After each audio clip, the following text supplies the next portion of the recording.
Data governance. Data governance include two parts: corporate governance and data governance. Corporate governance include the means by which business are directed to control, including rules, regulation to process, custom, policy, procedure, institution, and law that affect the way of business is administrated. Mean corporate governance spell out the rules and procedures followed in making a decision for the corporation. ठीक है, तो ये तो language हुआ, इसकी brief बताएं। जी sir.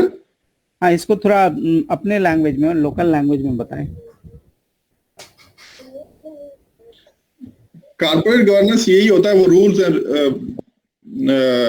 Policies procedures होते हैं जो हम एक कॉर्पोरेशन फॉलो करती है फॉर डिसीजन मेकिंग के लिए related to data, mean data governance. Data governance is similar, but it's specific to the data and information technology. Data governance encompasses the practice, procedure, process, method, technologies, activities that deal with the overall management of the data, assets, and data flow within the organization. Data governance is similar to the corporate governance, but it's purely related to the data and information technology. In policy, procedure, method, which method we will use, which technology we will use, what activity we will done during data governance. That's it. Data governance include the management of the following. First, data availability. Data availability means how we making the data available to us, mean to user and application, when is it needed and where it is needed. It's mean when data available, how we can avail the data, how we get the data for this one. Data usability, including its accessibility to user, and it's depend on the quality of data and accuracy of data. Data integrity, to completeness and consistency and reliability and accuracy of data. Mean data reliable होना चाहिए, accurate होना चाहिए और complete होना चाहिए. Data security. Data security mean how we protect our data. Unauthorized person इसको access ना कर सके, use ना एक्सेस ना कर सके, और हम उसे प्रोटेक्ट करके रखेंगे ताकि किसी भी लॉस से बचा जा सके. Data privacy भी related to data security, but some of them we are authorized to anyone to use this data. It's the data privacy. No unauthorized person cannot use the authorized our data. Data integration. Data integration here is involved the different combination of data from different source, from internal and external, providing user with unified view of all the data. System availability, that is maximizing the probability that system will function required when required. System maintenance. System maintenance includes the modification of the system done to correct the problem, improve the system performance, to update it, to adapt it to change the requirement and change the environment. Compliance with the regulations such as regulating privacy protection, determination of roles and responsibility of manager and employees who is using the data and involved in this data. Internal and external data flow within the organization. यहाँ तो कोई सवाल हो तो पूछ सकते हैं, लेकिन सवाल नहीं हो तो अच्छा.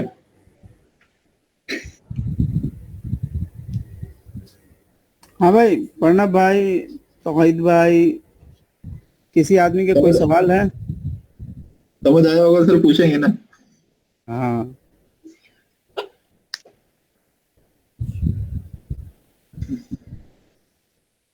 ये गवर्नेंस मैनेजमेंट को बनाना है या हम लोग किसी का ये फॉलो करते हैं, बेंचमार्किंग?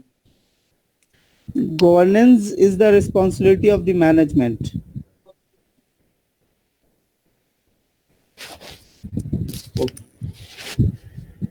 चलो, गवर्नेंस के अंदर में 3 चीजें आपने इंश्योर करनी होती है। इसको बोलते हैं EDM, evaluate, direct and monitor. कोई भी चीजों में आप ऑप्शन इवैल्यूएट करेंगे कि what are the available options through which the value maximizations or the compliance of law can be happen first. Then you will be direct of using out of the available options, and then evaluate for the making, for checking the the performance and doing the updation. It is very much similar to the monitoring. तो ये 3 चीज किसी भी governance के अंदर का ये सबसे की कॉन्सेप्ट होता है कि वहाँ पे EDM हुआ है, यानी अवेलेबल होने चाहिए। अवेलेबिलिटी यानी कि हमारे पास सारे ऑप्शंस कितने कितने अवेलेबल है, कैसे कैसे अवेलेबल्स हैं, फिर उसमें से आउट ऑफ द ऑप्शंस को आपको एक डायरेक्ट करना है और फिर उसको आपको मॉनिटर करते रहना है ताकि आप अपनी चीज़ों को देखें जो आपने इम्प्लीमेंट किया है, is it really adding any value, is it really protecting the business things or not, it is really यानी doing the compliance things or not. These are the things has to be done out of the compliance. Okay, let's proceed. IT governance and control framework. IT governance and control frameworks has been developed to provide model sets of standardized guidelines for the management of IT source and process. Framework provide numerous benefits to an organization. They identify the specific role and responsibility that need to be met. They provide a benchmark to assess risk and control. Following the framework provide a high likelihood of implementing effective governance and controls. Framework of breakdown objective and activities into groups. Regulatory compliance with may be easier to achieve by following effective governance and control framework. Also, the committee of sponsoring organization also is which consists of 5 professional organizations, created one of the first internal control framework in 1922 with the publication of internal control. Also have 5 interrelated components: control environment, risk assessment, control activity, information and communication, and monitoring.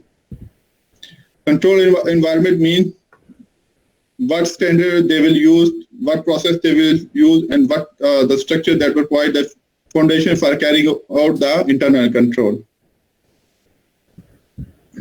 Risk assessment, the process of identifying, analyzing, and managing the risk that have a potential to prevent the organization from achieving its objective related to the organization established risk tolerance. Control activity is the action established by the policy and procedure that help ensure the management instruction intent to limit the risk to achieve of the organization objective are carried out. Information and communication, obtaining, generating, and using communication relevant quality information necessary to support the function of internal control.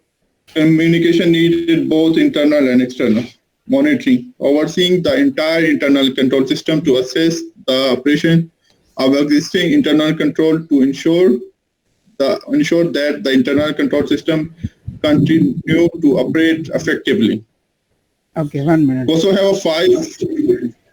Okay, ये कोसो के जो 5 components होते हैं इसको आप easily याद कर सकते हैं विद एब्रिविएशन कॉल क्राइम। तो C R control, R for risk, C control activity, CRIME। तो एक्चुअल में इसको कैसे करते हैं, ये जो ई है, सबसे पहले जो सी लेते हैं वो कंट्रोल एक्टिविटीज के लिए लेते हैं, आर लेते हैं रिस्क असेसमेंट के लिए, आई लेते हैं इंफॉर्मेशन एंड कम्युनिकेशन के लिए, एम लेते हैं मॉनिटरिंग के लिए, और ई लेते हैं कंट्रोल इन्वायरमेंट के लिए। तो कंट्रोल इन्वायरमेंट का मतलब होता है कि आप जिस जगह पे, जिस ऑर्गेनाइजेशन में काम करते हैं उसका स्ट्रक्चर प्रॉपर कंट्रोल होना चाहिए। और कंट्रोल तभी होता है जब ऊपर के बंदे सारे अच्छे होते हैं, इसलिए इसको शॉर्ट फॉर्म में कहा जाता है setting tunes of the top, tunes of the top. तो ये होता है पहली बात है। दूसरी होती है जी रिस्क असेसमेंट। तो आपने देखना होता है कि पोटेंशियल रिस्क क्या है बिजनेस में, उसको आपको 3 चीजें करनी होती है। सबसे पहले आइडेंटिफाई करनी होती है, फिर आपको उसके इम्पैक्ट चेक करने होते हैं, फिर आपको अकॉर्डिंगली आपको मिटिगेशन प्लान अप्लाई करने होते हैं, ताकि फिर आप उस रिस्क से कैसे बाहर निकले।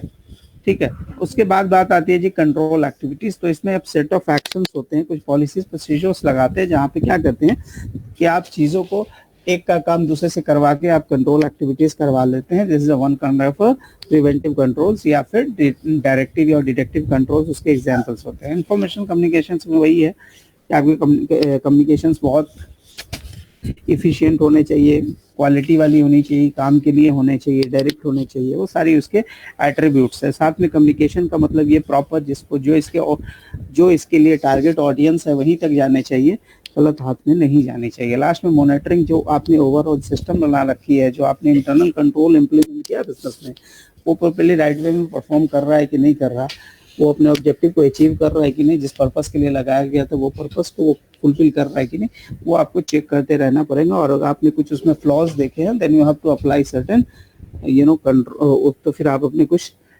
उसको फिर ये मतलब मॉनिटर करके फिर आप उस चीज़ों को इम्प्रूव करने की कोशिश कीजिएगा। Okay, let's move again, let's go. Meraj भाई, ये जो इंटरनल कंट्रोल है में भी यही सेम फ्रेमवर्क है ना 200 का? तो कुछ डिफरेंस है उसमें और इसमें? कुछ नहीं, पूरा दुनिया में यही है जी। तो ये लोग ने सेक्शन ई में भी सेम और सेक्शन एफ में भी मॉडल रखा ना? जी, बट दोनों के क्वेश्चन थोड़े से आगे पीछे हो सकते हैं।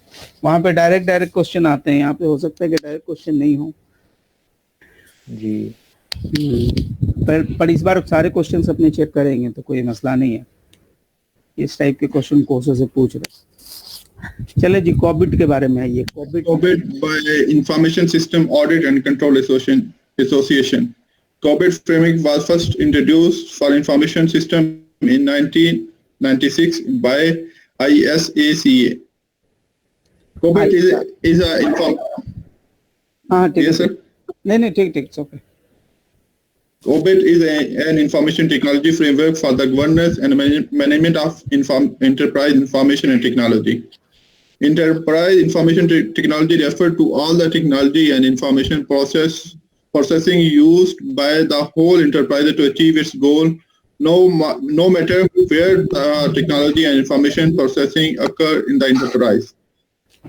Thus, while the enterprise information include organization IT department, it's not limited to the IT department. Corporate components. Corporate components governance system, process, organization structure, principal policies and framework, information culture, ethics and behavior, people skills, competency, service infrastructure and application governance and management objective, governance objective, EDM, and management objective organized in 4 domains. Governance objectives defined in the one domain, which is EDM, evaluate, react, and monitor. The governance is usually the board of directors, the management.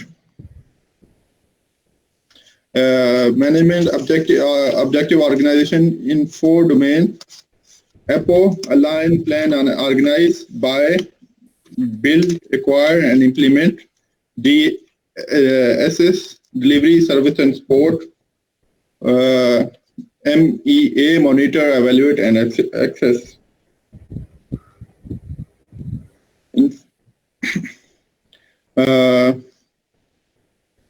process a set of practice and activity needed to achieve a specific objective and produce output that support the achievement of IT related goals. Process में वो practice और procedures activity include होती है जो IT से related हमारे जो goal हैं उनको achieve करने के लिए use होगी. Structure, organization structure is a primary decision-making entity within the enterprise. Principal policy and procedure is all the principle and policies and procedure which is used to manage to guidance for day-to-day management of enterprises. Information include all the information produced and used by the enterprise. Culture, ethics, and behavior of the enterprise and individual in is important factor in the success of governance and management activities. People skills and competencies are important for the making good decision making, correct action, and successful completion of activities. Service infrastructure and application used to provide the governance system for information and technology process. Governance and management objective. Governance objective are organized in one domain, EDM, evaluate, direct, and monitor. The governance usually board of director and management of the organization, top management of the organization. Management objective. Governance and management objective. Governance objective is the one objective we can define in one objective EDM, and management we can define in the four domains. APO, align, plan and organize, build, acquire and implement. DSS, deliver, service and support, and MEA, monitor, evaluate and access.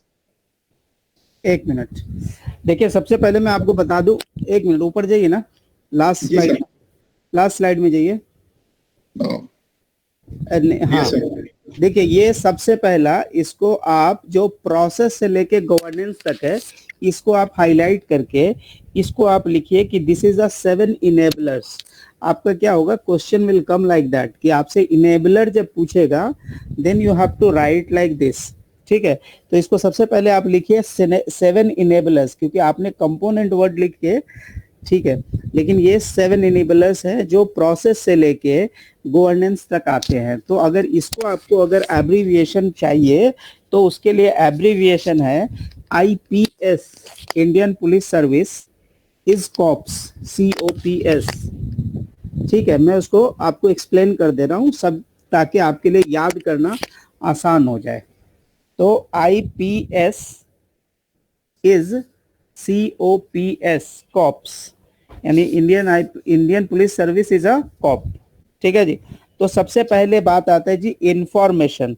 तो information में क्या होता है कि ये आपके information जो organisation है, आप इंफॉर्मेशन को हाईलाइट कीजिए. तो सबसे पहले मैंने लिखा है IPS, मतलब इंफॉर्मेशन मेरे को सबसे पहले मैं कवर कर रहा हूँ. तो व्हेन आई से द इंफॉर्मेशन, तो इंफॉर्मेशन में क्या मतलब कि कंपनी जो जनरेट करता है और जो यूज करता है, दोनों के बारे में कंपनी को टेक केयर करना पड़ेगा. ठीक है. Is a pervasive thoughts of any organization include all information includes and used by the enterprises. तो इंफॉर्मेशन का टेक केयर करना पड़ेगा जो वो यूज करता है और साथ में प्रोड्यूस करता है. ठीक है, यानी जो इनपुट ले रहा है सो और आउटपुट दे रहा है सो, दोनों ही हैज टू टेक केयर. दूसरा आता है जी, उसको बोलते हैं पीपल, पॉलिसीज एंड फ्रेमवर्क. इसीलिए हमने वर्ड यूज किया IPS, people, policy and framework. तो पीपल एंड जो होता है ये एक व्हीकल की तरह होता है जो ट्रांसलेट करता है किस चीज को आपके बिहेवियर्स को आपके प्रैक्टिस में, यानी आपकी जो बिहेवियर जो होती है उससे आपके practical guidance for the day to day organisation, यानी कंपनी कैसे काम करती है उसके लिए आपको फॉलो करना पड़ता है जी प्रिंसिपल्स, पॉलिसीज एंड फ्रेमवर्क। तो मैं आपको बता दे दूं, प्रिंसिपल्स जो होते हैं वो बड़े कॉन्सेप्ट्स होते हैं, प्रिंसिपल के बाद पॉलिसीज बनती है और पॉलिसीज को सपोर्ट करने के लिए फ्रेमवर्क बनते हैं। तो ये एक तरह से समझ लीजिए कि ये सेकेंड लेवल है। पहला है जी इंफॉर्मेशन जिसके बेस पे आपने कंपनी के डिसीजन लेने हैं या आपके जो आउटपुट इंफॉर्मेशन है उसको आप कैसे मैनेज करेंगे, that is also given by the Corbett. फिर बोलता है जी पीपल, प्रिंसिपल्स एंड फ्रेमवर्क, जो प्रिंसिपल्स, पॉलिसीज एंड फ्रेमवर्क्स इस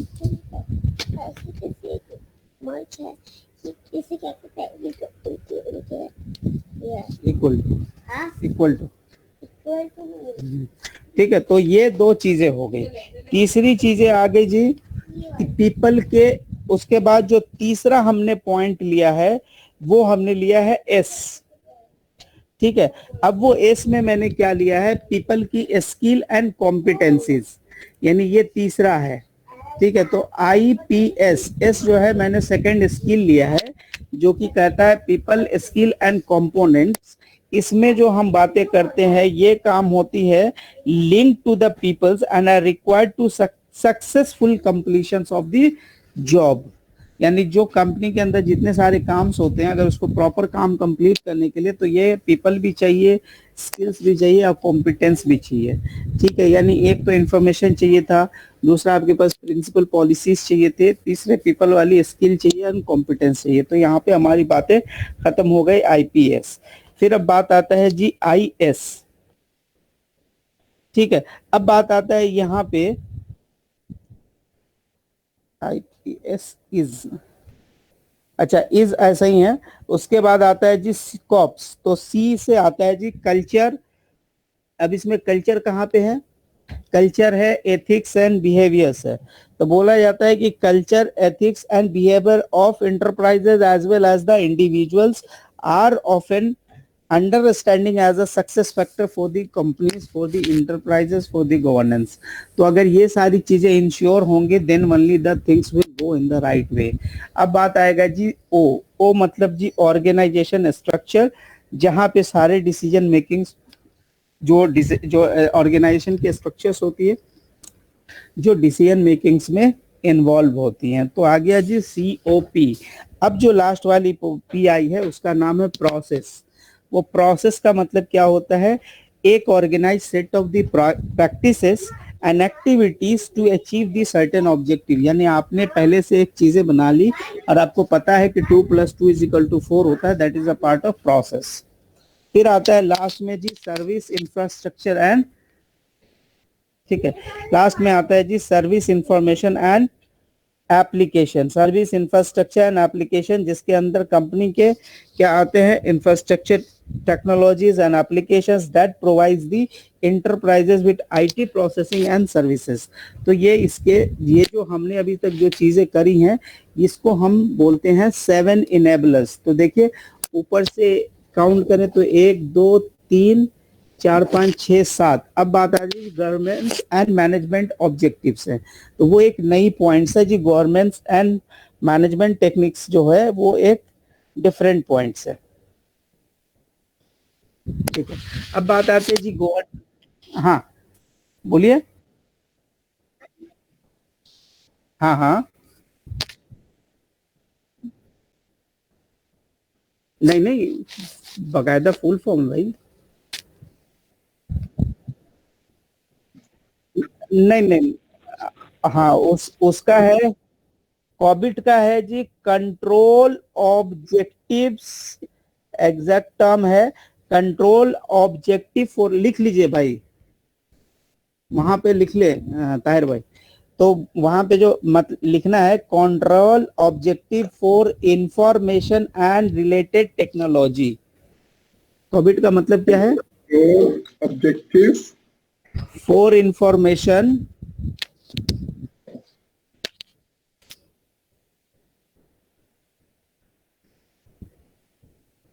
एंड रिलेटेड टेक्नोलॉजीज।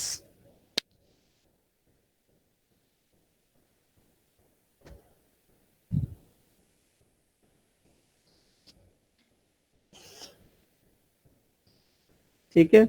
अब इसकी जो गवर्नमेंट कॉबिट की जो दो ऑब्जेक्टिव्स है, ठीक है, तो ये एक पॉइंट्स है, यानी जो गवर्नेंस एंड मैनेजमेंट ऑब्जेक्टिव्स है ये एक्चुअल में इसका कंटिन्यूएशन नहीं है, ये बुलेट पॉइंट नहीं है, ये अपने आप में एक हाईलाइट पॉइंट है, it's not a part of this. ये 7 इनेबलर्स है, उसके बाद ये गवर्नेंस एंड मैनेजमेंट ऑब्जेक्टिव है, इसको आपको 2 हिस्से में बांटना था। तो इसको आप एक बार नीचे गैप दीजिए, गवर्नेंस को नीचे लाइए, गवर्नेंस एंड मैनेजमेंट को नीचे लाइए और बुलेट पॉइंट से हटा दीजिए, क्योंकि it's not a bullet point, that 7 bullet points is the enabler. Okay sir. इसको आप हाईलाइट कीजिए, फिर मैं आपको बताता हूं। अब देखिए, अब आप उसको नेक्स्ट लेवल पे जाके पढ़िए। पहला है जी गवर्नेंस ऑब्जेक्टिव, दूसरी क्या है, मैनेजमेंट ऑब्जेक्टिव। तो गवर्नेंस ऑब्जेक्टिव्स में वो करता है क्या, सारे ऑप्शंस को इवैल्यूएट करना, फिर उसके अगेंस्ट में उसमें से किसी एक को डायरेक्ट करना और फिर मॉनिटर करना। गवर्नेंस पॉइंट ऑफ व्यू मतलब ये कंप्लायंस पॉइंट ऑफ व्यू से है। दूसरा ये होता है जिसको मैनेजमेंट होती है, मैनेजमेंट ऑर्गेनाइज के 4 बेसिक फंक्शन है। जो मैनेजमेंट ऑब्जेक्टिव्स होती है वो कौन पॉइंट ऑफ व्यू से होती है, एक होता है जी कन्फर्मेंस, दूसरी होती है परफॉर्मेंस।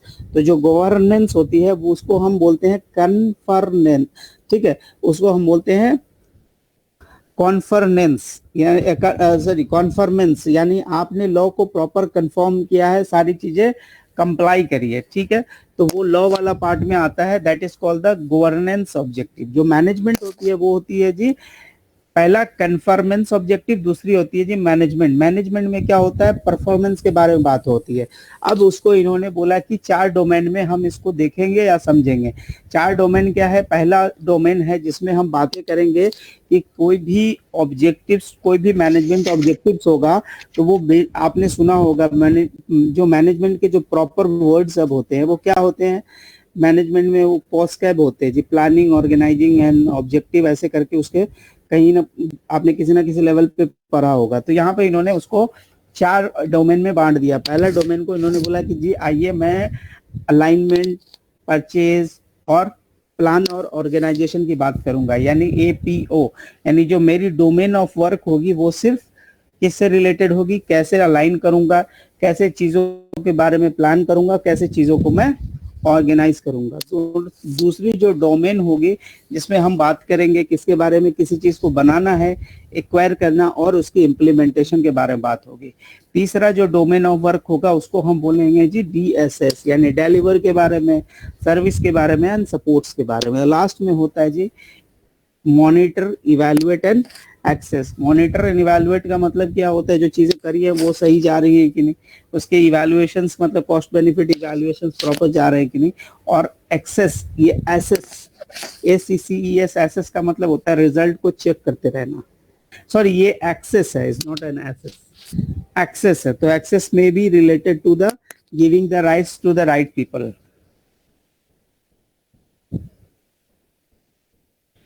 ठीक है। तो ये सारे इसकी जो है आपको ये 2 लेवल पे पढ़ने थे, एक इनेबलर्स के लेवल पे पढ़ने थे, दूसरे आपको ऑब्जेक्टिव्स के लेवल में पढ़ने थे। अब आइए नीचे, Data life cycle. Data life cycle encompasses the period from creation of data and its initial storage through the time the data becomes out of date, or no longer needed, and is first. The stages of data life cycle include data capture, data maintenance, data synthesis, data usage, data analytics, and data publication, and data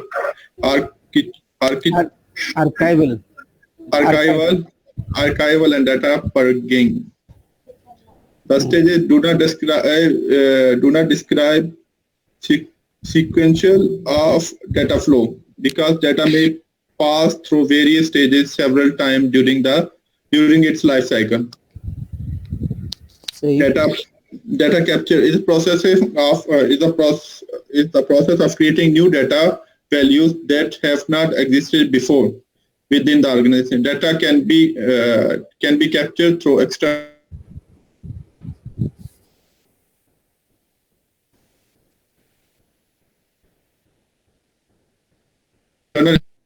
acquisition, data entry, and you can collect data. entry and signal reception. Next, data maintenance. Data maintenance is the processing of data before deriving any value from it, such as performing data integration.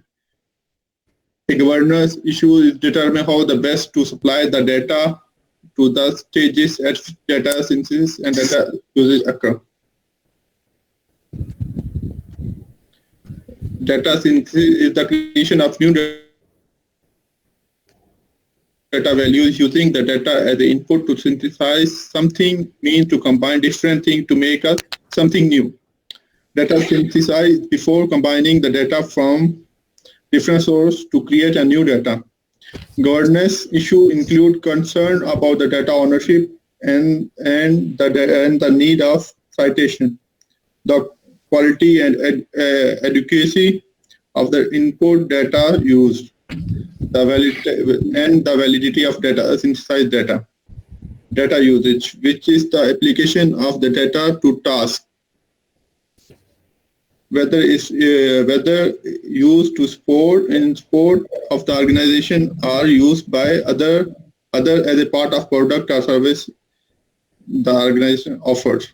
A governance challenge with respect of data usage is whether the data can legally be used in the ways the user want to use it. Regulatory or contractual constraints on the usage of data may exist, and the organization must ensure that all the constraints are observed. Data publication.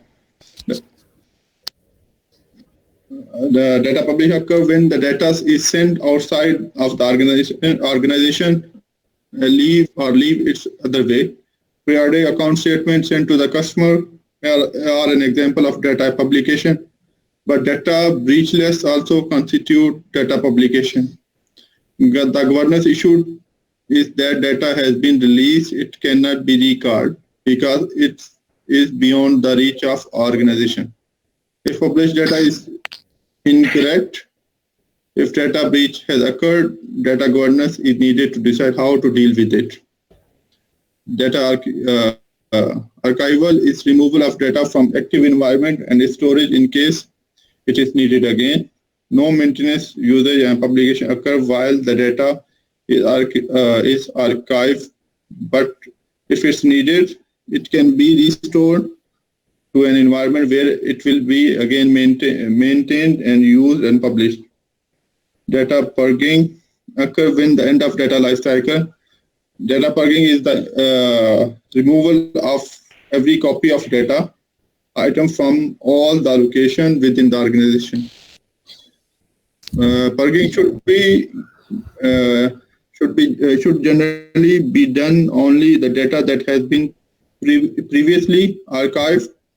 Data governance consideration include development, maintenance of data retention and destruction policies that comply with all the laws and regulations regarding record retention, conformance with the established policies, and confirmation with the purging or has been done properly, and documentation of data purge. चले, ये चीजें तो हो गई। अब आपने एक काम का एक अच्छा सा चीज छोड़ दिया था डिस्कशन पे, वो ये था कि आपने COVID-5 के प्रिंसिपल आपने इनकॉर्पोरेट नहीं किया। COVID-5 के प्रिंसिपल जी, and that was very important. उससे आपके डायरेक्ट सवाल आ सकते हैं। हाँ, कैस्केडिंग अप्रोच, हाँ, कैस्केडिंग वाला भी।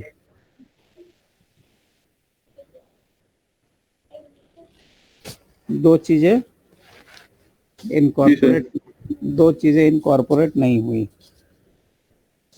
ठीक है, कौन सी? एक मैं बता दे रहा हूँ कि चीजें क्या नहीं हुई। Just let me 1 minute. Cascading में वो पढ़ा था हमने, क्या था, stakeholders needs and objectives. देखिए उसमें एक्चुअल में 5 चीजों के बारे में पढ़ा था। उसमें बोले थे meeting the stakeholder needs, covering enterprises end to end, उसके बाद applying the single integrated approach, उसके बाद जो है इनेबलिंग द होलिस्टिक अप्रोच, उसके बाद जो है separating governance from the management. Is it? यही था ना जी? हाँ जी। हाँ, तो उसके लिए एक शॉर्ट फॉर्म लिख लीजिए, आपको काम आएगा। मैं IAS हूँ, MEIAS।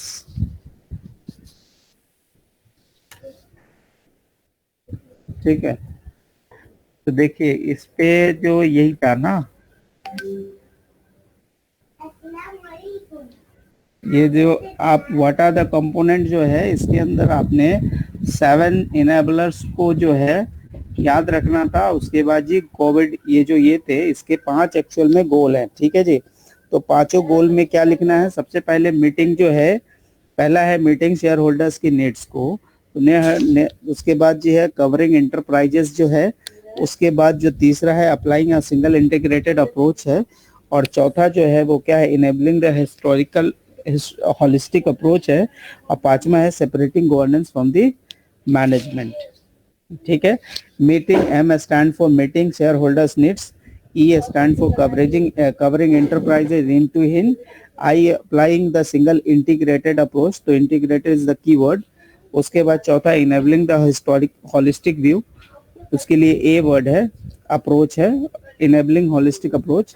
उसके बाद S है, S का मतलब होता है separating governance from the management. तो ये कॉबिट के 5 प्रिंसिपल्स हैं। ठीक है, उसके बाद जो है जी ये सारे जो है, आइए इसमें जो थे उसमें शेयर होल्डर्स के drivers and share holders drivers and needs के बारे में, एंटरप्राइज गोल, अलाइनमेंट गोल्स, ये मैंने आपको बारे में बोला था कि एक बार थोड़ा सा चेक बुक से देख लीजिएगा, गूगल कर लीजिएगा, तो आपको बहुत हेल्प मिल जाएगा। पापा मुझे 3 लाइंस 3 फैक्ट्स 10 के बारे में पता है। ठीक है, लिख लो। ठीक है जी, तो ये सारी बातें रही। अब मैं एक छोटा सा ये, मैंने एक 5 मिनट का सवाल आपको भेजा था। ठीक है, उसमें 9 सवाल है, एक 5 मिनट जाएगा अगर आप लिख के कर लेते तो। हेलो जी सर। अभी ये 9 सवाल मैंने आपके साथ शेयर करा था आप लोग के साथ, ये 5 मिनट जाएगा अगर आप करते तो। जी सर, एक कर आप करेंगे, मैं स्टॉप करूं प्रेजेंट?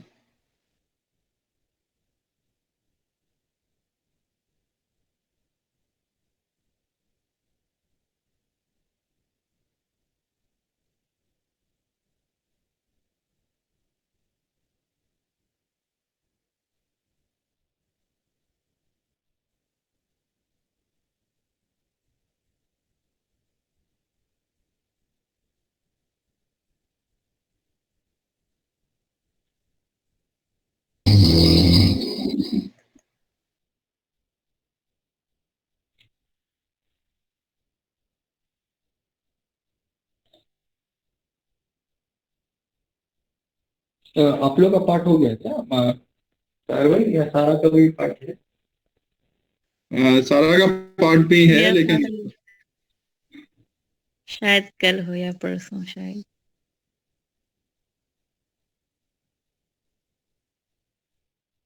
जी मैंने भी बनाया है। रोशन भाई, रोशन भाई, नमस्कार रोशन भाई। नहीं समाचार रोशन भाई, ऐसा कैसा? हेलो।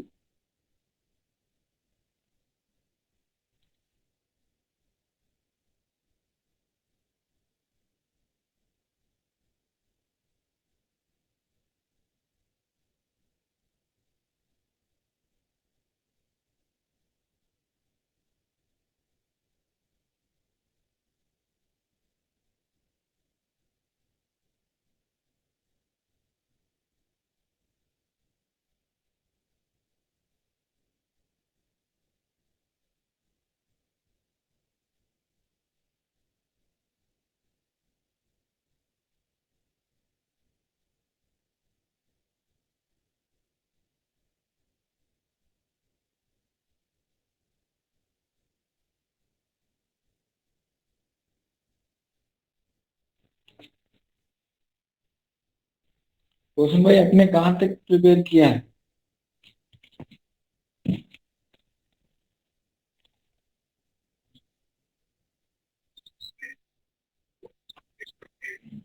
Okay okay. मैं भी ये भी सोच रहा क्योंकि मेरा RPA तक सॉफ्टवेयर एज अ सर्विस तक मेरा है, उसके बाद आप कर लो। बस एक 4 ही पेज है ना? ओके। वो हाँ बढ़िया, एकदम बढ़िया। नहीं छोटा ही topic. I thought will do it today.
हाँ भाई, इसका आंसर बताइए। Data governance include the management of all the following except what?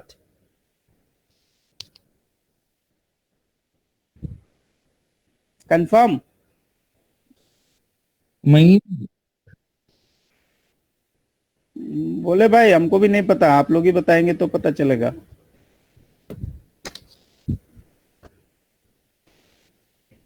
Data governance include the following except data integration. पता नहीं, आप लोग बताएं, हमको तो नहीं पता है। आप लोग Data integration. चलो, डेटा इंटीग्रेशन कंप्लायंस। देखिए डेटा गवर्नेंस में देखिए डेटा माइनिंग नहीं आता है, इंटीग्रेशन आता है, अवेलेबिलिटी आता है, यूजेबिलिटी आता है, डेटा माइनिंग नहीं आता, क्योंकि question is asking except. Data को खोदना निकालना अंदर से। जी जी, एग्जैक्ट, सही पकड़ा। तो यहाँ पे बोलता है data does not include the management of data governance, does not include the data mining. क्यों? क्योंकि डेटा में availability, usability, integrity, security, privacy, integration, availability, maintenance, compliance, determination, role सब आता है, एक को छोड़ के। चलो भाई, according to COVID-19, which statement represent the key distinction between the management and governance?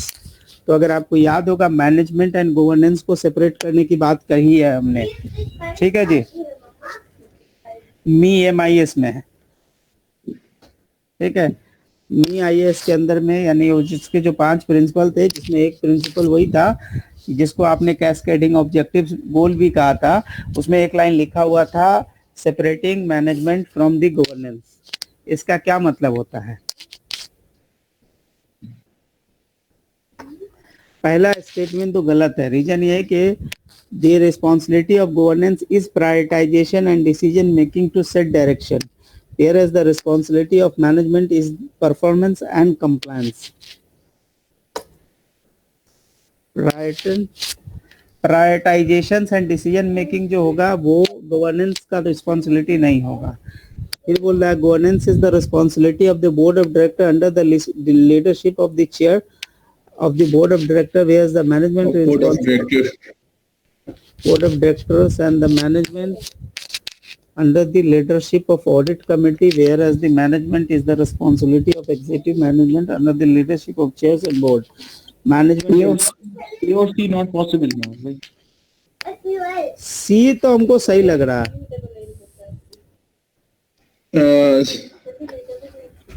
Governance B का ऑडिट कैसे हो सकता है? अरे गवर्नेंस मतलब कंप्लायंस ऑफ लॉ होता है ना जी. Management involve the consideration of stakeholder needs and evaluating the conditions and options in order to determine the enterprise objective, whereas the governance, planning, building, running, building, monitoring and activities in order to achieve the enterprise set by the management. D भी नहीं होगा. देखिए हमको लग रहा है क्या पता है, C हमको C लग रहा है, ठीक है. Maybe I am also wrong, there is no, मे भी लगता है B है. Under the leadership of the chair, whereas the management is the responsibility for the executive under the leadership of the CEO. So governance जो होता है वो board of directors का तो काम होता है, लेकिन यहाँ पे ऑडिट कमेटी मैंने किया था जो कि गलत हो गया. चलो ठीक है, तो B is the right answer. तो मैं आपको एक मिनट, गवर्नेंस जो होता है वो क्या होता है, कंप्लायंस के बारे में बात करता है. दूसरी जो होती है, दूसरा साइड जो होता है वहां पे क्या बोलता है, गवर्नेंस जो होता है is the responsibility of board of directors की होती है under the leadership of the chair of board of director. जो बोर्ड ऑफ डायरेक्टर्स के चेयरमैन होते हैं वो होते हैं, जबकि मैनेजमेंट जो होता है वो एग्जीक्यूटिव मैनेजमेंट की रिस्पॉन्सिबिलिटी होती है, सीईओ के अंडर में बंदे काम करते हैं. तो दिस इज द डिफरेंस. चले ये वाला बताइए, विच of the framework is specifically for the governance and management and technology. नाम से क्लियर है. कोबिट. कोबिट में गवर्नेंस है या कोसो में? कोबिट ही है, कोबिट ही है. ठीक है, चले ये कोविड पढ़ने का फायदा हो गया. Covid was firstly introduce by, किसने किया था जी भाई? आई कासा वालों ने किया था, आईसाका. चले इसके बाद ये बताए, which of not a component of the governance. अब बात को समझिएगा. Risk assessment. एक minute. Which is not a component of the governance system over information and technology of COVID. Covid में हमने इंफॉर्मेशन के बारे में पढ़ा, प्रोसेस के बारे में पढ़ा, ऑर्गेनाइजेशन स्ट्रक्चर के बारे में पढ़ा, रिस्क असेसमेंट के बारे में नहीं पढ़ा. ये जो 7 इनेबलर्स थे ना, ठीक है, IPS इज अ कॉप्स, उसमें हमारा रिस्क असेसमेंट नहीं था. ठीक है जी. आइए यहाँ पे बोला है, which of the following is not one of the. यहाँ पे भी ध्यान देके पढ़ना है. Not one of the 5 interrelated component of the कोसो. कोसो पे आइए. तो कोसो में क्या था? क्राइम था. तो क्राइम में कल्चर, एथिक्स एंड बिहेवियर नहीं था. वो कहाँ पे था? कोविड में था. इंफॉर्मेशन कम्युनिकेशन था, मॉनिटरिंग था, रिस्क असेसमेंट था. तो ए नहीं होगा. ठीक है जी. तो ये आ गया जी. आ जाइए, ये 7 में बोलता है, which of the following would not fall under the umbrella of data governance.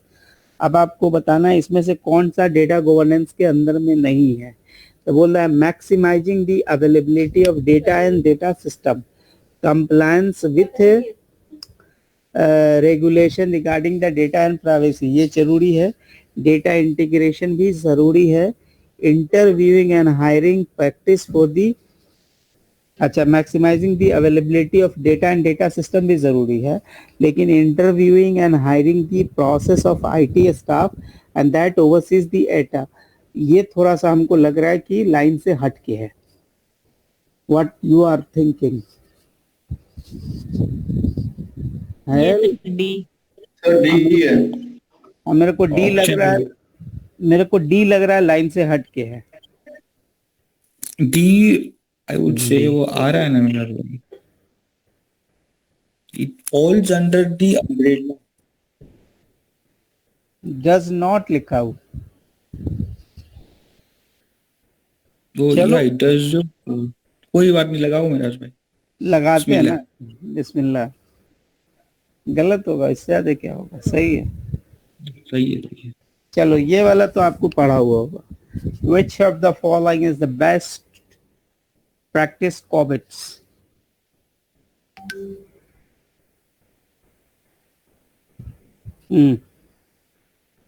बोले भाई, सी। कॉबिट को कैसे आप डिफाइन करते हैं? C. A frame. C. C is the right, ये है, ठीक है, राइट डिफिनेशन है, ठीक है, क्योंकि जब आप पढ़िएगा ना डिफिनेशन, वहां पे वर्ड फ्रेमवर्क से ही स्टार्ट होता है, ठीक है। चलिए ये वाला बताइए। डेटा गवर्नेंस के डिफिनेशन के अंदर बहुत कुछ होगा, लेकिन इसमें से करेक्ट इंफॉर्मेशन, मोर रिलायबल बताना है, मोर इम्पोर्टेंट बताना है।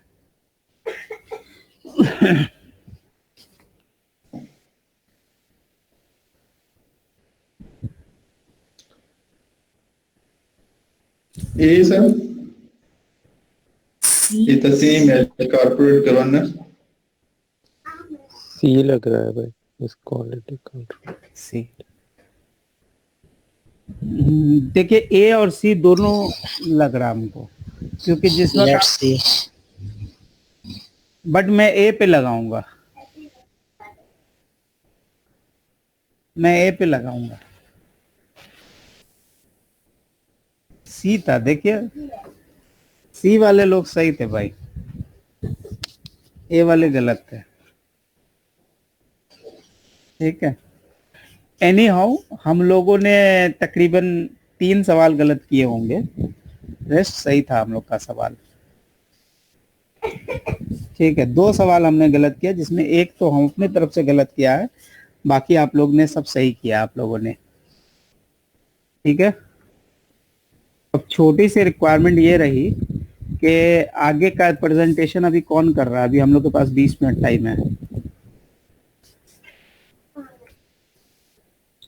नियाज भाई मैं कर देता हूँ, आप बनाएंगे आप।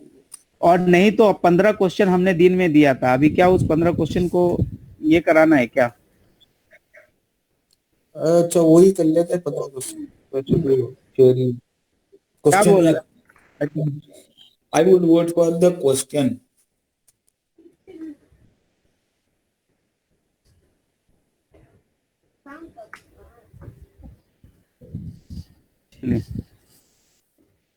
तो 15 सवाल वाला सवाल हम लोग चलते हैं, क्या बोलते हैं जी? तो एक आदमी का आंसर पकड़ते हैं, नवीद साहब का, क्योंकि नवीद साहब ने बहुत मेहनत करके आंसर करी है। एक्चुअली मेहनत सभी की है, लेकिन नवीद साहब ने एक्स्ट्रा मेहनत की है, क्योंकि वो कभी कभी करते हैं ना।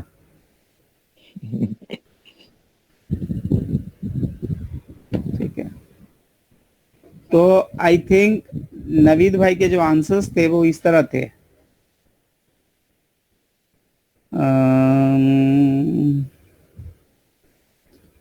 अरे क्या है, एक मिनट आजम भाई, तो इन्होंने पहला का आंसर लिखा था जी सी, डेटाबेस डेवलपमेंट, ठीक है। The primary function of database management के अंदर में जो प्राइमरी फंक्शन होता है, जिसके अंदर queries, forms, reports, level, customer की बातें होती है, वो एक्चुअल में क्या कहलाता है? उसको बोलते हैं जी एप्लीकेशन डेवलपमेंट। क्योंकि आपने पूरे सवाल नहीं पढ़े थे। The allow many different custom application to easy access for the single database, इसीलिए उसको एप्लीकेशन डेवलपमेंट में डालते हैं। यहाँ जब डेफिनेशन पढ़िएगा तो आपकी चीजें और क्लियर हो जाएगी। बोला है data management is the set of separate practice, separate computer program that enable the database management administrator to create, modify this. It also enable the application to ensure for the query the database. तो इसको हम लोग जी बोलते हैं क्या? ये data application development, ठीक है। तो ये database management system perform 4 application development is the functions that involve the developing customer applications that queries this. इसका मतलब वही था जो आपने चीजें करनी थी, वो था जी एप्लीकेशन डेवलपमेंट था इसका राइट आंसर, जो कि आपका गलत है। फिर आपने बी पे लिखा है, बी का यानी क्वेश्चन नंबर 2 का आंसर आपने लिखा है जी सी। तो सुनिए, स्कीमा, स्कीमा जो होता है it's a plan of database होता है, that you are right, 110% right. ठीक है जी। क्वेश्चन नंबर 3 पे क्या था? क्वेश्चन नंबर 3 था हमारा कि database management that consist of the group of related table. ठीक है, अब जब टेबल की बात होगी तो इसका आंसर बनेगा जी रिलेशनल डेटाबेस, जो कि कहलाएगा सी। यहाँ पे भी इन्होंने सही किया है, आई बिलीव गूगल करके किया है। ठीक है, 4 नंबर आइए। नहीं मेराज भाई, हॉक में चेक किया बस। हॉक में चेक कर करके? जी हाँ, क्योंकि अब ये तो क्वेश्चंस बहुत ऊपर से जा रहे थे, तो हॉक की बुक से ही चेक करना पड़ा सब। तो देख देख के आंसर करे हैं तो फिर मजा तो आएगा नहीं। नहीं अच्छा, बुक में देखा नहीं तो नहीं, क्वेश्चन बुक से पढ़ के किया मतलब। नहीं, देखो दो चीजें भाई, एक बुक को रेफर किया, एक होता है कि डायरेक्ट एमसीक्यू खोला नंबर। नहीं एमसीक्यू तो नहीं मेराज भाई, हाँ, बुक से ही वो किया। बुक को अगर रेफर किया तो सुपर, नेक्स्ट लेवल वर्क। ठीक है, सर बुक से अब रेफर आइए। करके नहीं करना चाहिए क्या? नहीं, बुक से नेक्स्ट लेवल वर्क बोला, वो तो अच्छा है, एक्सेलेंट बोला मैंने। अगर खाली एमसीक्यू से रेफर कर रहे हैं ना तो आपके कॉन्सेप्ट क्लियर नहीं होंगे, क्योंकि फिर क्या होता है ना, बुक से जब आप पढ़ते तो आप चारों पढ़ लेंगे ना साथ में, कि रिलेशनल क्या है, सेंट्रलाइज क्या है, डिस्ट्रीब्यूटेड क्या है। लेकिन जब आप आंसर से सिर्फ अगर करेंगे या किसी एमसीक्यू से कॉपी कर लेंगे तो हो सकता है कि नेक्स्ट टाइम में आपको डिस्ट्रीब्यूटेड नहीं समझ में आएगा, सेंट्रलाइज नहीं समझ में आएगा। तो बुक रेफर कर सकते हैं, क्योंकि आप एक बार तो पढ़ ही रहे ना समहाउ। जी तो इसीलिए नेक्स्ट लेवल वर्क सुप्रभ। ठीक है, बोल रहा है which of the following statement is false. यहाँ पे जी रॉन्ग बताना था with respect to the D T data definition language, यानी DDL। तो इसमें आपने क्या आंसर किया है जी? इसका आंसर है is use to update and store the database, जो कि इसका गलत आंसर है। जबकि इसका सही आंसर क्या है? इसका सही आंसर क्या है? Data definition language is used in database to create database schema, create description. ये सही आंसर डेटा मैनिपुलेशन लैंग्वेज। ठीक है, तो ये इसके बारे में ये है डेफिनेशन। तो इसका चूंकि आंसर हमें फॉल्स निकालना था, तो we have now false is ready with us. फिर बोलता है जी डेटाबेस टेबल क्वेरीज, ठीक है, requires a primary key for each record, which of the following is the primary key. तो इसमें सबसे पहला जो प्राइमरी की क्या था? जो अकाउंट पेबल मास्टर के अंदर जो चीजें होती हैं, क्या होती है? 5 का आपने क्या लिखा है जी? ऑल द नहीं होगा, बल्कि जो मास्टर के अंदर जो इंफॉर्मेशन होती है ना, वो इंपॉर्टेंट नंबर्स कहलाती है। तो इसका आंसर आएगा जी the unique field that serves the main identifier of the record in an account payable master, there would be only one record for each vendors and that is the vendor number. अब सवाल आता है कि कोई एक inventory clerk है जो computer को यूज करता है, इसलिए स्क्रीन पे पार्ट नंबर, पार्ट ये वो दिस दैट देखने के लिए। अब बताइए कि इसको हम क्या बोलेंगे? तो ये तो रिपीटेटिव क्वेश्चन था, इसलिए हम इस चीज को क्या बोलेंगे जी? क्या बोलेंगे जी? फील्ड बोलेंगे। ठीक है, तो इसका आंसर क्या होना चाहिए? एक्चुअल में इसका आंसर होना चाहिए जी the record is a set of field that related to same item. तो इसको अच्छा कलेक्टिवली इस सारे चीज को हम रिकॉर्ड बोलते हैं, इसलिए हमारा आंसर जी सी आएगा 6 का।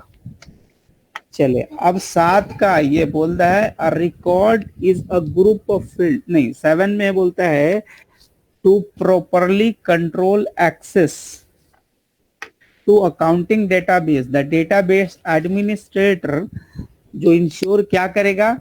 कौन सा फीचर्स उसको इंश्योर करना चाहिए? वो उसको इंश्योर करना चाहिए कि वो सिर्फ एक्सेस किसको दे? जिसको, और सिर्फ लॉजिकल का व्यू एक्सेस दे, एडजस्टमेंट करने का ऑप्शन नहीं दे। तो जो ऑथराइज पर्सन है उसको ही देगा, तभी ये चीजें प्रॉपर कंट्रोल रहेंगी। ठीक है। फिर बात आता है जी इंसर्ट, डिलीट, अपडेट, मर्ज। ये सारे जो कहानी होते हैं ये कहाँ किए जाते हैं? ये इसको डेटा मैनिपुलेशन लैंग्वेज बोलते हैं, जो कि हमारे क्या नाम है, तौहीद भाई ने बताया था। ठीक है। उसके बाद आता है जी यहाँ पे उसका डेफिनेशन है, data manipulation language is the computer language used to maintain the database and consist insert, detail, update and merge database. तो इसका ये डेफिनेशन था। फिर बोल रहा है an overall descriptions of the database include the name of data elements and their characteristic and their relation to each other would be defined by the overall descriptions of database include the name of data elements, their characteristic and their relation to each other would be defined by what? तो इनको हम बोलेंगे जी DDL, data definition language. अब देखिए यहाँ पर इसका मतलब क्या लिखता है। डेटा डेफिनेशन लैंग्वेज जो होता है वो बोलता है कि defines the database structure, content, specially the schema and सब schema. Description include the name of the data element contained in the database and their relation to each other। इसीलिए इसको हम बोलेंगे जी क्या, इसको हम DDL, डेटा डेफिनेशन लैंग्वेज बोलेंगे। ठीक है। आइए 10 में आया, बोल रहा है जी which of the following is the elementary unit of a. तो सबसे एलिमेंट्री यूनिट्स कौन सा है इसमें का? तो इसमें सबसे एलिमेंट्री यूनिट जो होता है वो होता है जी फील्ड। ठीक है। फील्ड के बाद जो है सेकंड चीजें बनती हैं। फील्ड के बाद क्या बनती है? रिकॉर्ड बनती है। रिकॉर्ड से फिर फील्ड से रिकॉर्ड, रिकॉर्ड से फाइल, फाइल से डेटाबेस, इस तरह से चीजें बनती है। फिर बोल रहा है कि which language interface would have a database administrator used to establish the structure of database. तो ये वाला जो था इसके आंसर जो थे DDL थे, यानी डेटा डेफिनेशन लैंग्वेज थे, जहां पे स्ट्रक्चर ऑफ डेटाबेस का टेबल कहाँ से बनता है? तो यहाँ पे डेफिनेशन में बनाया गया था। स्ट्रक्चर एंड कंटेंट वहीं पे बनाया जाता है, वहीं पे डिफाइन किया जाता है, इसलिए उस डेफिनेशन से भी आपका काम हो जाता। ठीक है। Used to define in the database. अब बात आता है जी question, schema, subschema, records are defined in which of the following function. ठीक है। For which the database management is needed. तो इसके लिए हमने वर्ड यूज किया हुआ है डेटाबेस डेवलपमेंट। तो structure of database is defined during the process of database development. The structure of database include the schema, subschema and record structure. ये सारी चीजें उसके अंदर में आती हैं। स्कीमा क्या होता है? Is a map plan, is a set of information. Subset क्या? Subset of informations in database that give the application under permits. ये सारी चीजें उसके बारे में। ठीक है सर, ये थोड़ा स्कीमा का कॉन्सेप्ट क्लियर कीजिए। स्कीमा क्या है सब? देखो ये देखो ये क्या लिख रहा है, स्कीमा ये जो एक प्लान है सारे डेटाबेस का, वो कैसे, उसका लॉजिकल स्ट्रक्चर कैसा रहेगा, डेटा को आप कैसे नेम कीजिएगा, उसके स्ट्रक्चर रो में लिखिएगा। जैसे मान लो कि सेल्स है तो सेल के डेटा को आपको रो में लिखना है, डेट को कॉलम्स में लिखना है। तो ये जो स्ट्रक्चर जो आप डिफाइन करते हैं ना, उस स्ट्रक्चर को ही हम स्कीमा बोलते हैं बेसिकली। यानी इट्स ऑल्सो, ये क्या बोल रहा है, the name of the data element contain in the database and their relationship to the other database.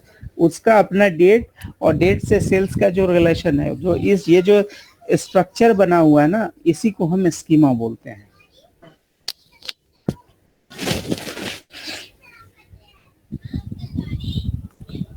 ठीक है। और साथ में इन्होंने बोला द सबसेट ऑफ इंफॉर्मेशन। ठीक है। The user is permitted to access. अब देखिए, अब जैसे आपको बोला गया कि 4 जनवरी का सेल्स निकालिए, ठीक है, तो 5 जनवरी का सेल निकाले, तो 5 जनवरी का जब अपने क्वेरी डाल के कोई सेल्स निकाला, अब उसमें सेल्स आएगा, सेल्समैन आएगा, अमाउंट, क्वांटिटी, सेल, ये सारी जो टेबल्स डिफाइंड होती है, वो एक क्या होता है, इट्स अ कॉम्बिनेशन में काम करता है, इसीलिए उसको सब स्कीमा बोलते हैं। या लिखता भी है, read only access to data may be granted to many users but only certain users have the authority. नहीं, यहाँ पे बोलता है information that gives the application और user is permitted to the subset of information in the database that are application or user is permitted to access is called sub schema. अच्छा ये अलग है. Specifies the name of the data element contained in the database. इसके photo कैसा होता है देखते हैं एक minute. Maybe it's a relation between account number and cost center. एक सेकेंड. स्कीमा का डायग्राम कैसा होता है? स्कीमा डायग्राम डालिए in DBMS.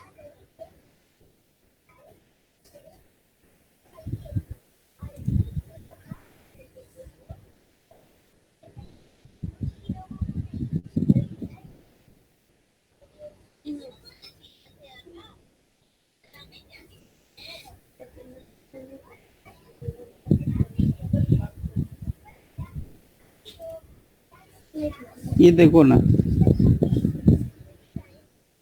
स्टूडेंट, ये लॉजिकल सबमिट, ये जो बना हुआ है, student ID, student name, project ID, ठीक है. व्यू 1, व्यू 2, व्यू 3, एक से भी निकालिएगा तो दूसरा इंफॉर्मेशन निकल आएगा, दूसरे से भी इंफॉर्मेशन निकल आएगा. तो बोलता है कि is the skeleton structure that represent the logical view of the entire database, the view how the data is organized, how the relation amongst the data is associated. ठीक है. तो अब क्या होता है, ये व्यू 1 हो सकता है कि स्टूडेंट आईडी के बेस पे इंफॉर्मेशन को रिट्रीव कर ले, दूसरा स्टूडेंट नेम पे रिट्रीव करे, तीसरा प्रोजेक्ट आईडी पे रिट्रीव करे. तो ये जो लॉजिकल रिलेशंस है ना तीनों का, और ये डेटाबेस से इंफॉर्मेशन को वो लेता है और तीनों व्यू बनाता है. तो ये जो relation student ID, student number और प्रोजेक्ट आईडी, ये रिलेशन एक्चुअल में स्कीमा कहलाता है. ठीक है. ये जो तीनों इंफॉर्मेशन जो एक दूसरे के साथ कनेक्टेड है, define that all logical constant that need to be applied, it define the tables view integrally constant. तो ये सारे जो होते हैं, ये तीनों जो एक दूसरे से कनेक्टेड रहते हैं, वो कनेक्शंस को ही हम स्कीमा बोलते हैं बेसिकली.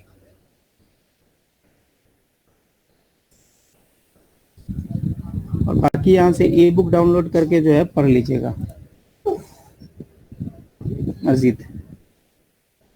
तो ये आगे जी आगे उसके बाद बोलता है कि डेटा का जो प्रॉपर स्ट्रक्चर बताना है.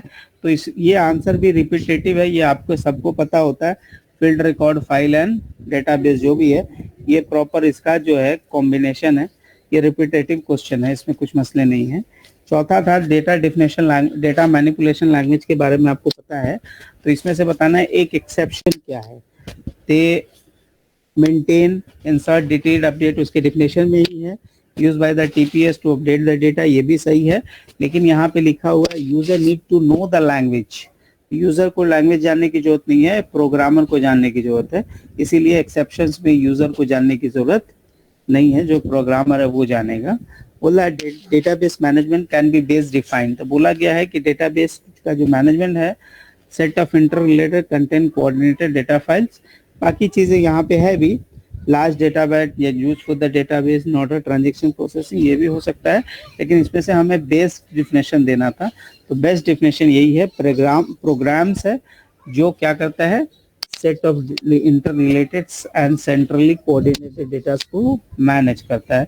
साथ में ये एक इंटरफेस भी प्रोवाइड करता है यूजर और डेटा को कनेक्ट करने के लिए. लास्ट में बोला गया कि कौन सा लाइन इसमें से फॉल्स है about the database management system. तो यहाँ पर लिखा हुआ जी डी का मतलब होता है data is shared by passing file between the program and system. ऐसा नहीं होता है. डेटा जो होता है वो DBM, database management is not necessary to pass the file between the program and system. जरूरी नहीं है कि वो पास करेगा. इसलिए इन्होंने बोल दिया है भाई कि ये जो है this is not the right answer for them. ये बोल रहा है which of the following is the most frequently used standard language for interacting the relational database. तो ये SQL जो होता है, जिसको स्ट्रक्चर्ड क्वेरी लैंग्वेज बोलते हैं, ये क्या होता है, ये जो है एक तरह की क्वेरी लैंग्वेज होता है जो कि हर तरह के DBMS में यूज किया जाता है। और बेसिकली अभी जो कोई भी आदमी डेटाबेस मेंटेन करता है मोर और लेस वो एसक्यूएल में ही मेंटेन होता है। और भी दूसरे दूसरे उसके एग्जांपल्स थे जिसमें ओरेकल था और भी एक दो नाम है। तो ये था जो आज हमने आपके साथ शेयर किया था क्वेश्चन। अगर आपने किया है तो ठीक है, नहीं किया है तो एटलीस्ट अभी आपको जितने सारे मैं क्वेश्चन शेयर करता हूँ उसको आप दोबारा जरूर करें भाई, वरना चीजें जो है ना वो फिर आपके पास आगे मूव नहीं होंगी।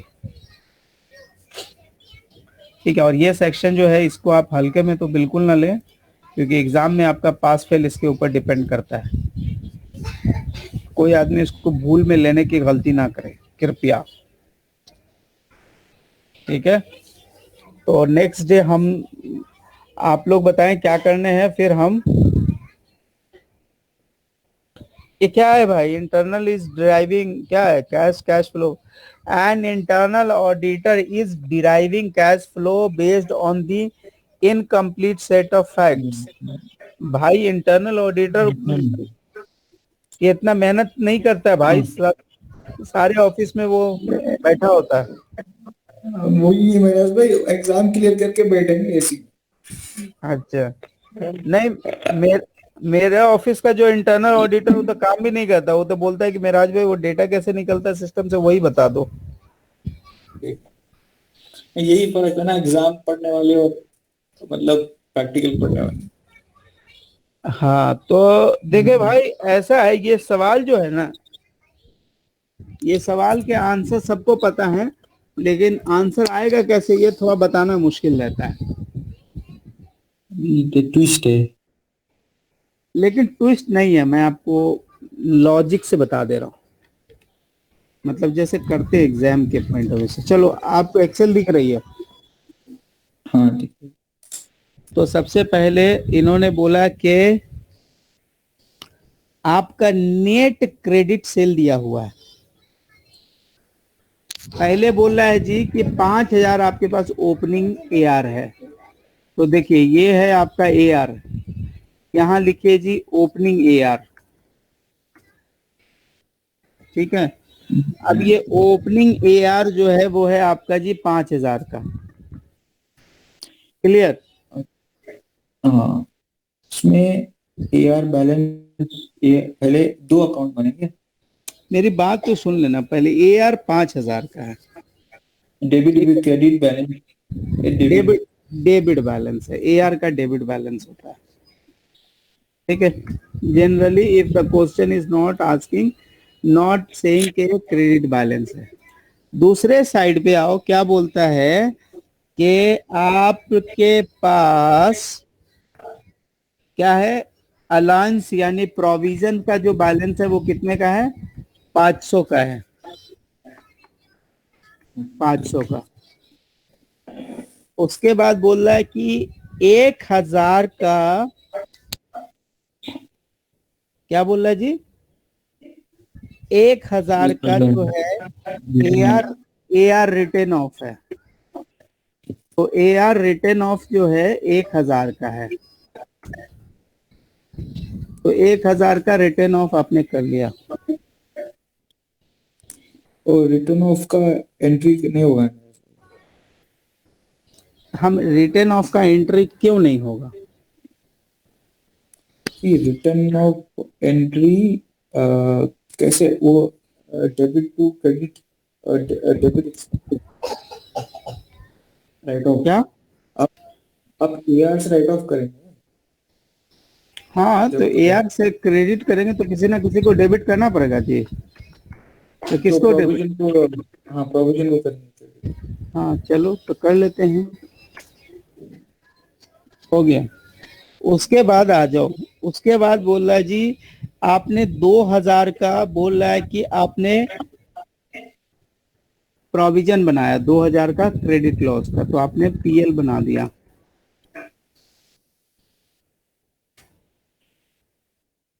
Credit loss, okay.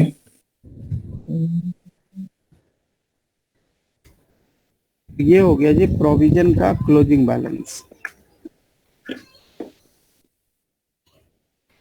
ठीक है, अब बोला है जी कि 30,000 का उसका AR जो है, बोल रहा है कि AR increase in net receivable, increase in net receivable कितने का है? 30,000 का है। तो सुनिए, यानी ये 5,000 का प्लस 30,000 का और फिर प्लस AR नेट है ना, तो ये माइनस फिगर है, इसमें आप इसको ऐड करो तो ये 36,500 यहां लिखो आप। ठीक है, आ जाओ इधर में जो सेल किया उसने आप यहां सेल्स लिखो 1,00,000 का।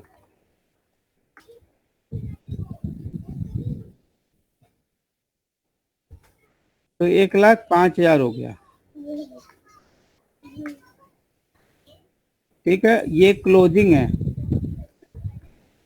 क्लोजिंग AR है।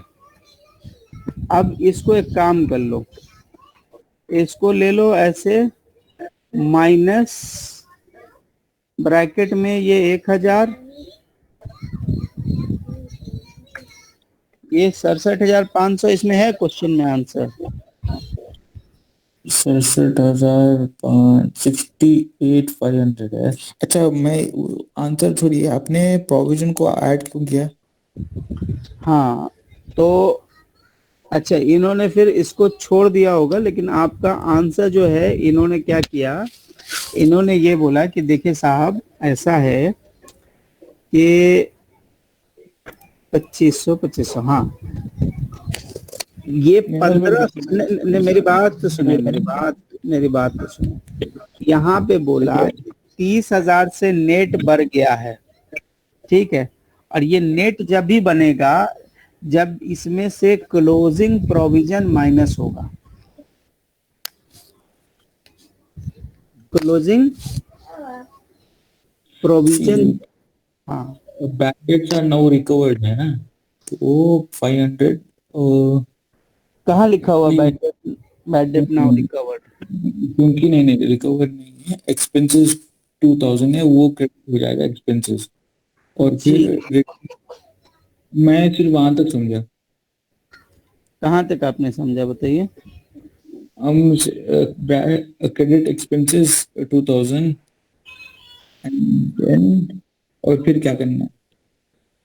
देखिए, ये सबसे पहले 1,000, ये जो 1,500 का जो आपका क्रेडिट का जो ये निकला है, इसको आपने निकाला कि नहीं निकाला? ये जो क्लोजिंग जो निकाला आपने 1,500, ये निकाला कि नहीं निकाला?